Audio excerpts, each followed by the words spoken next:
Prazos no processo do trabalho. Isso, como disse, também foi modificado na reforma trabalhista, mesmo sabendo que processo do trabalho não era a proposta originária. E aqui, amigos, fizeram uma modificação que é bem interessante.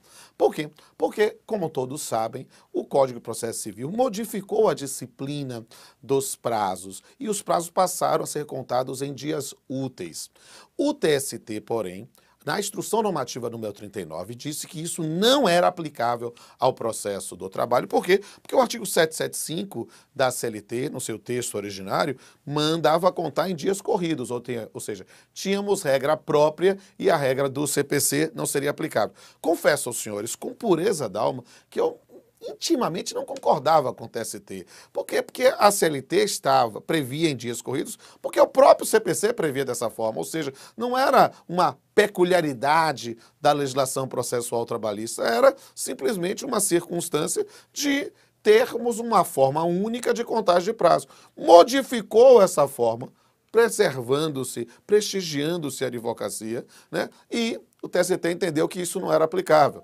Vai se entender lá, é como se deixar de contar durante 1 ou 2, 3 dias fosse gerar uma maior ou menor celeridade ao processo. Mas tudo bem, respeita-se. E o fato é que, a partir da reforma trabalhista, vai se aplicar no processo do trabalho a mesma regra do CPC. Por quê? Porque o artigo 775 da CLT passou a ter a seguinte redação. Vamos lá?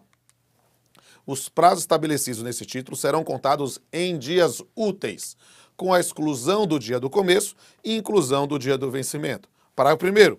Os prazos podem ser prorrogados pelo tempo estritamente necessário nas seguintes hipóteses.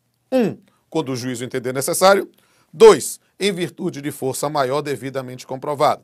Parágrafo 2º. Ao juízo incumbe dilatar os prazos processuais e alterar a ordem de produção dos meios de prova, adequando-os às necessidades do conflito, de modo a conferir maior efetividade à tutela do direito. Essa é uma questão extremamente importante. Sabe por quê? Porque quando vemos essa adequação ao CPC, nós temos aqui uma pequena diferença do texto legal. Não se exige anuência das partes, ou seja, ainda há um poder maior, talvez um campo mais de uma regra de inquisitoriedade do magistrado trabalhista do que do juiz estadual, do juiz comum.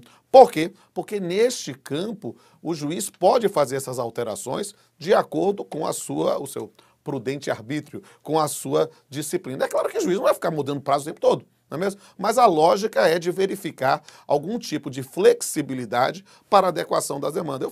Eu sinceramente já fazia isso, alguma dessas coisas, não conta prazo, mas conta ordem de produção de provas com muita frequência. Quando eu tinha, por exemplo, uma situação de uma alegação de justa causa, ônus da prova toda do reclamado, para que eu vou ouvir essas testemunhas do reclamante antes, se era só para contar prova? Invertia, né? E a gente fazia isso, tem que seguir a ordem. Bem, sinceramente, no processo de trabalho a gente sempre teve um pouco mais de flexibilidade. A previsão não exige a anuência das partes, e isso, sem sombra de dúvida, é um elemento que pode ser uma característica do nosso procedimento.